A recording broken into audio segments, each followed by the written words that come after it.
Hey, I went to the anime convention yesterday, and it was a little bit disappointing, unfortunately. What's up, it's the Culture Detective here, investigating your favorite albums.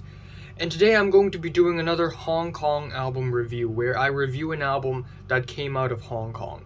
And this album happens to be Anna hisbbuR's Now You See Me. So Anna hisbbuR is an indie singer-songwriter from Hong Kong, and one of the lesser known artists from Hong Kong. And hisbbuR is spelled hisbbuR, and it's actually the word rubbish, but inverted, and then with I and S inverted. So now it's hisbbuR.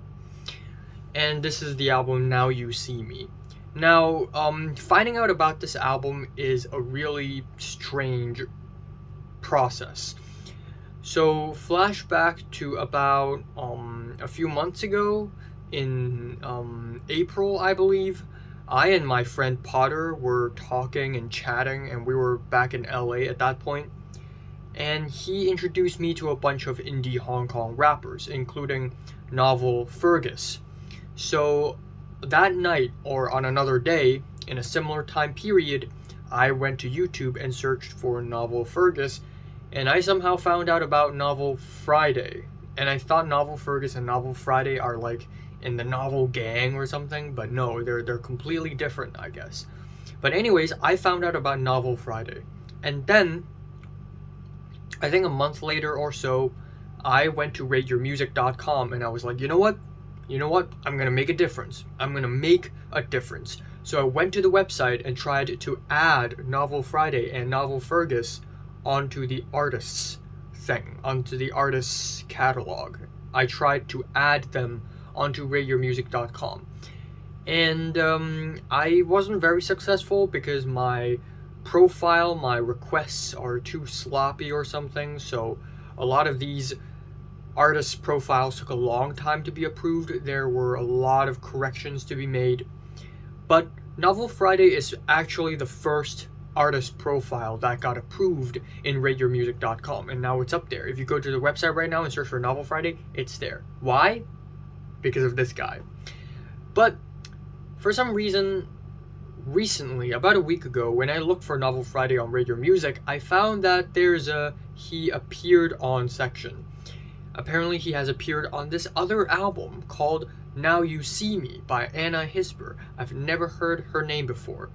So I checked out this album, and here I go. I am reviewing this album right now. And this album was also released this year, about a month ago or something, so obviously I have to review it.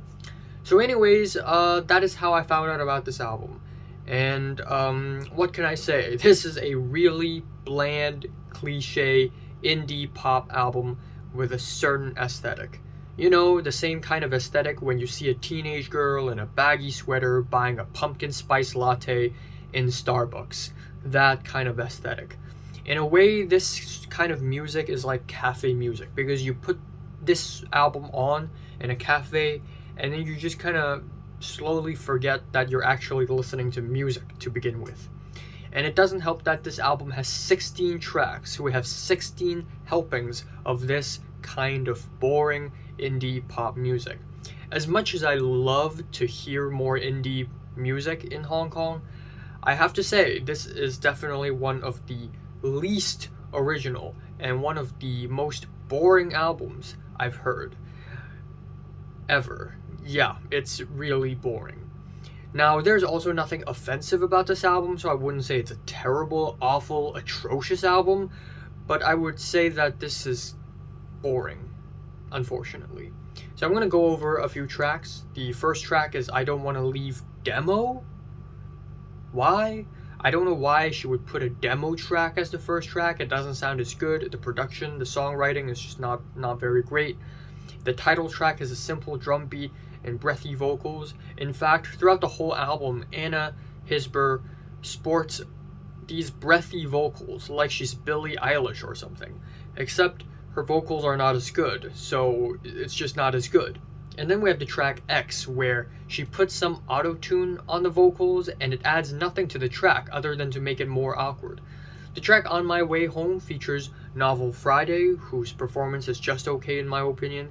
He mixes between Cantonese and English, and this combination can get very awkward at times, especially with his very relaxing delivery.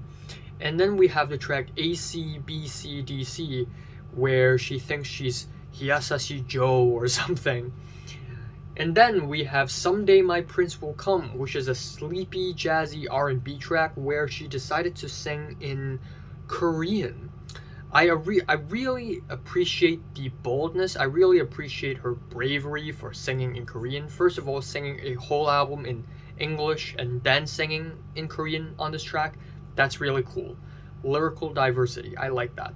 But it still doesn't work. The track is still boring, it's still very unoriginal, and it still puts me to sleep.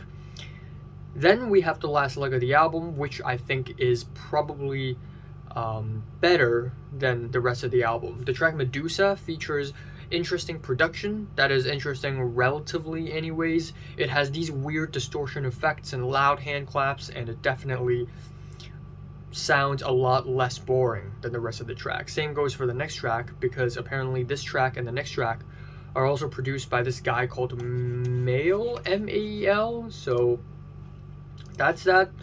And then finally, we have the track Dancing Cause It's Raining, and in my opinion, this might be the track that I enjoy the most on the album. Relatively speaking, it has a solid drum beat, it has some nice funky bass and jazzy pianos, and the whole track is tight structurally, even though it just sounds like a cover of Haze and July. It literally sounds like And July. You cannot fool me, okay? The song structure, the hook, the chorus, it's literally And July. I'm not tripping. Finally, the album ends off on I Know the Weekend is Great, but what about the Weekdays? Which is a really boring ending with super breathy, croony vocals and super slow, sloppy jazz. It's a really underwhelming way to end off the album, and I don't know why it's so boring at the end. Are you trying to put me to sleep or something? So unfortunately, it's not a very great album at all. I hope she branches out. I hope she makes something more interesting next time. I hope she brings in more talent next time. Maybe she could make something interesting, but this is just not it, unfortunately. And again, I love to hear more indie music from Hong Kong. Please make more. But get good. 4 out of 10. So, have you listened to this album from 1 to 10? How much is rate it, like if you like it, and subscribe if you want more. And thanks for watching. I will be reviewing Beyonce very soon.